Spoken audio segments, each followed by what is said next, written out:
অযথা মায়ের মন্দিরে ভিড় করছেন। আমরা রক্ষাকালী পূজা কমিটির পক্ষ থেকে আপনাদের অনুরোধ করছি যে আমাদের পাঁটাবলি শুরু হবে, তাই আপনারা অযথা মন্দিরে ভিড় করবেন না। আমাদের মায়ের পুজোর কার্য সম্পূর্ণ করতে দিন, তারপর আপনারা সকলেই মায়ের মন্দিরে আসবেন, সকলের মনের আশা কামনা জানিয়ে যাবেন।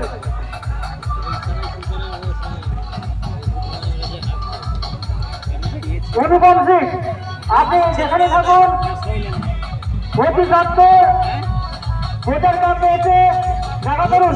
আপনার কাছে যে বড় পরিষেবা আছে সেই পরিষেবা নিয়ে মায়ের মন্দিরের সামনে যে আসুন গাছ আছে সেই আসুন গাছের সামনে এসে বসে খান। অনুপম সিং, আপনি যে বড়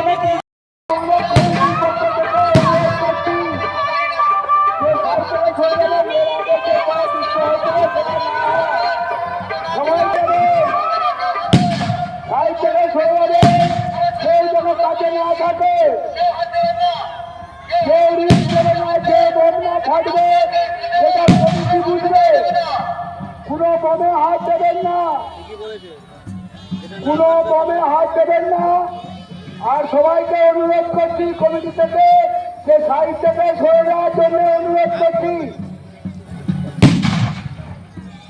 যে সকল দর্শকার্থীরা এবং ভক্তবৃন্দরা বোমবাজি ফাটানো দেখছেন, আপনাদেরকে আমরা পুজো কমিটির পক্ষ থেকে এবং গোয়ালদের গ্রামের পক্ষ থেকে সতর্কবার্তা জানাচ্ছি যে বোমবাজি লাইনের কাছাকাছি আপনারা কেউ যাবেন না বা দূরত্ব বাজায় রেখে বোমবাজি ফাটানো দেখবেন। এবং যে সকল সদস্যরা যে বোমবাজি লাইনের আশেপাশে আছে তারা যেন লক্ষ্য রাখে যে কাছাকাছি কোনো দর্শকার্থী ওইখানে গিয়ে না পৌঁছায়।